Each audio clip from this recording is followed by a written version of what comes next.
Hello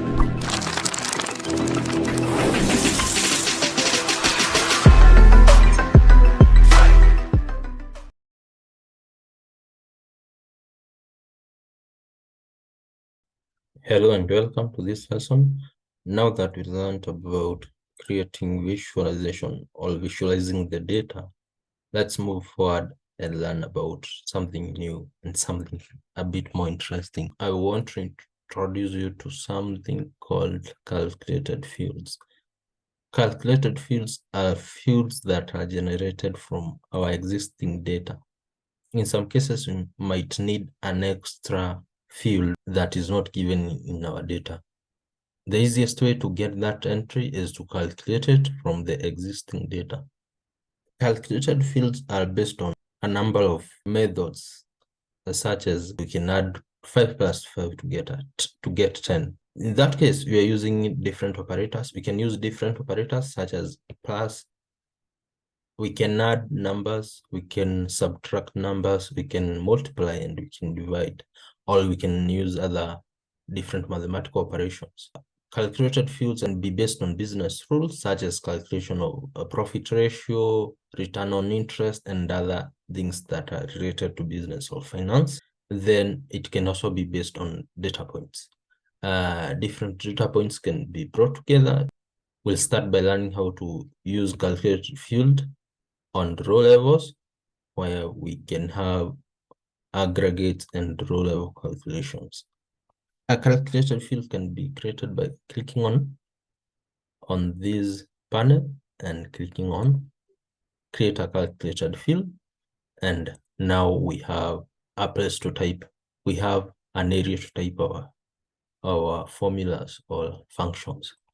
Then we can also create a calculated field by clicking on analysis, then create calculated fields will be redirected back to these. Those are the two main methods to create a calculated field. We can also type in the field we want here. When you get this field, we can always type 1 plus 1 and hit enter. We'll have the results. Also, we can type in the formula or function we want over here, and we have 3. That is, we can type in directly into these fields. Those are the main different ways we can calculate. We can create a calculated field. Let's dive in and learn how to create the field itself. We get these. Under this, we can type our field. We'll name this addition. Then this is using mathematical logic. We'll use 10 plus 10. We should get a 20 here, and then we apply this and we click on OK. We'll get a calculated field here. It's shown by an equals sign.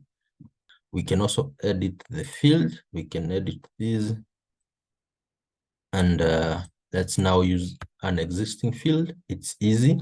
Let's say maybe we want to convert the discount. This was in percentage form, that is in decimal form. We want to convert this into percentage. We can drag and drop the fields. Any fields can be dragged and dropped here. Alternatively, we want to work with the discount. We just type in and autocomplete. We have an autocomplete that works very well.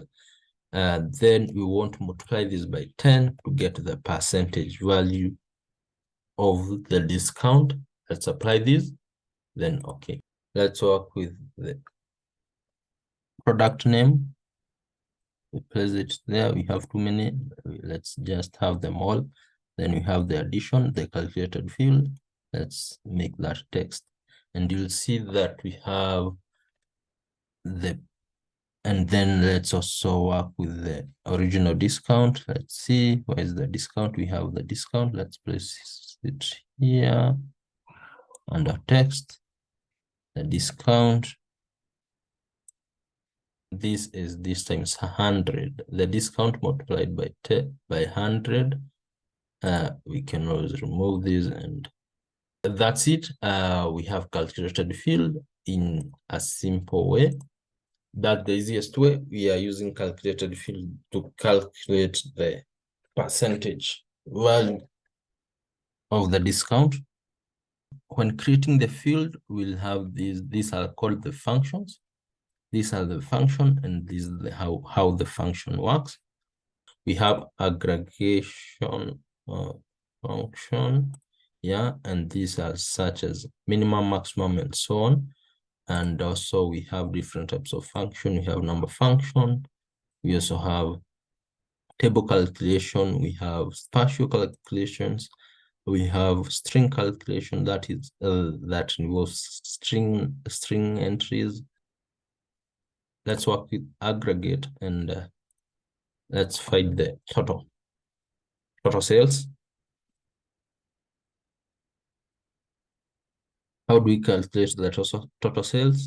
This is actually an aggregate function. We'll use, so in this case, we'll use sum, and you just click on that, and then you can drag drop the sales, and there you go, you have the function.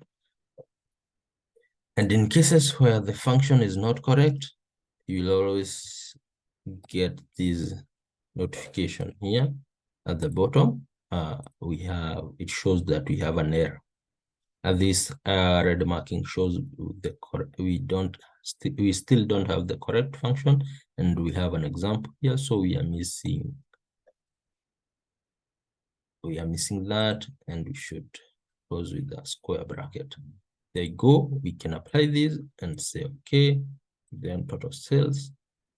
There you go. Then you'll notice when we are working with aggregated functions, we have these. It shows that this is the aggregate. It's an aggregated function. That is, there is no further changes that can be made. It's already in its final level. And we can compare this with one by dropping this. You'll notice these two are the same, but this shows a sum, and we can change this to different measures. We can change this to average, to median, to count, and count distinct. In some cases, we might need to use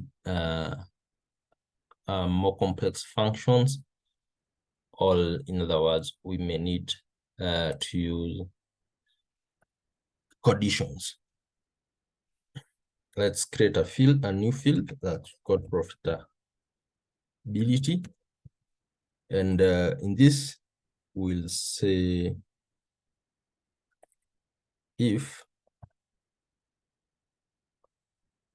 profit, notice that we are using the autocomplete, is more than 0. Then we should, let's first work with profit. This is a Boolean. We normally call it Boolean. It tests it's that true or false. Let's apply this profitability and say, okay, we have the profitability here. It's either true or false. Let's have a table with profitability. Profitability shows the values of true or false. And let's work with the product name or product IDs. Let's work with product names. Yes, we want them. And profitability, place it under text. Yeah, we are getting a true or false entry in each of these. But what if we want to get different values under this function? We have the profitability function. We want to edit this and make it more appealing. So we'll use the if statement. If profit is more than 0, then this should be profitable, else it's non-profitable. We have to use and. Let's now apply this and say okay. Let's use the order ID. That's okay. Then we should place this here. Yeah, we have profitable all non-profitable. That's how we use functions to create generated fields, all calculated fields. That's it. And note that these fields can also be used for further analysis. An example, let's create a field. Let's call this profit ratio.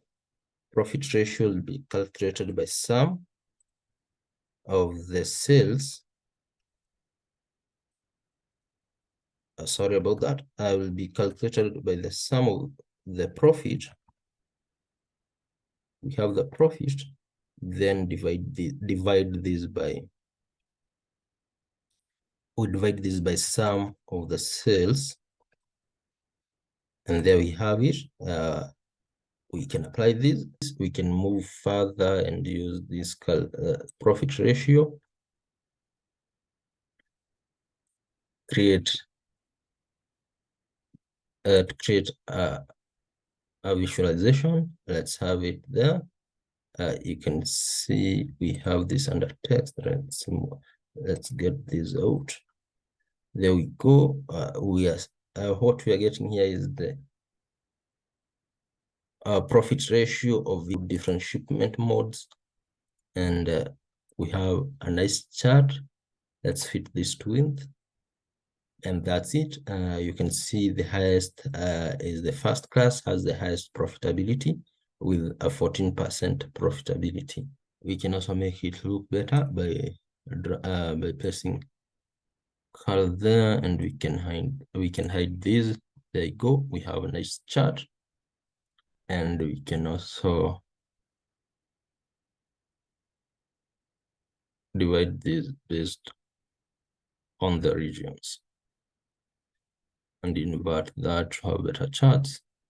That's it for calculated fields, and they are as simple as that.